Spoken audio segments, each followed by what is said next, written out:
Hey guys, Austin here with Hope to Cope, checking in today to remind you that you are a miracle and you have a purpose. So as I was walking up the mountain today, I was taking some deep breaths and listening to the nature around me and what messages they were calling out.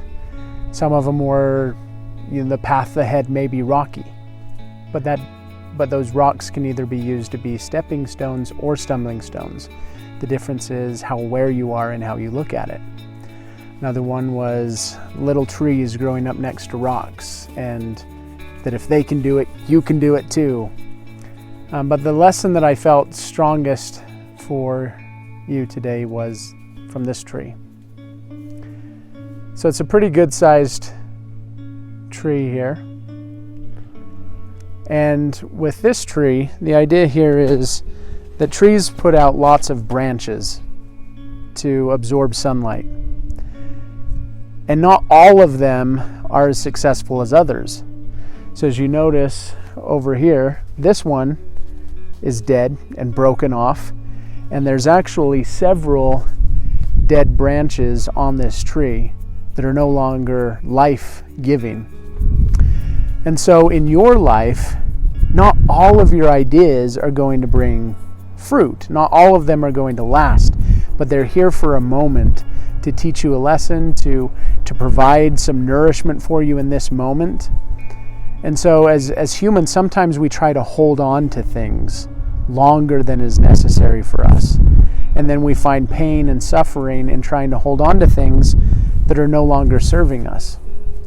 And so in this case, it's okay to have lots of thoughts, lots of ideas, and just put them all out there. Allow yourself to dream, allow yourself to be creative as you're growing up towards the sun and you're letting the light in. So this tree is unified in its goal, but it's putting out lots of branches to achieve that goal.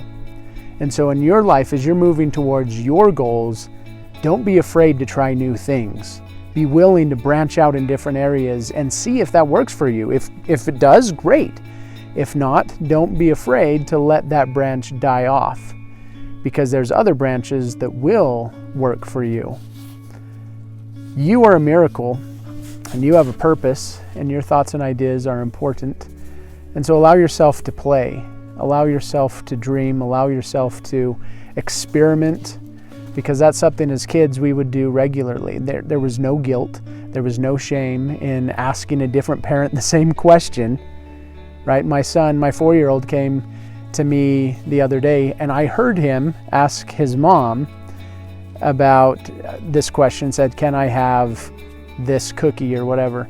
And she said no. And then he came to me and said, "Can I have the cookie?" And I said, "Well, what did mom say?" And he said, "She said yes."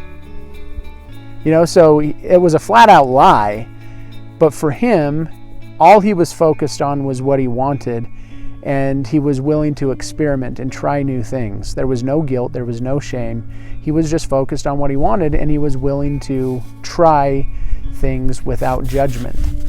And so in our lives, I think we all can do a little bit better at trying new things and not worrying so much about what others will think, and we'll not just pay attention that what we're doing is legal, it's ethical, and it's helpful, but be willing to try out lots of different things. And the thoughts are powerful. We can try different things. We can go down different avenues. We don't need to resist thoughts. We can allow them to play out, see if that's going to work out in our mind. If it doesn't lead to where we want, we can say, well, thank you for sharing. I'm going to try a different thought. And you can do the same thing. You are a miracle. You do have a purpose. And remember, I'm here every day checking in to give you a little bit of hope to help you cope with whatever it is that you're going through. Thanks for spending this time with me today, and I look forward to seeing you again soon.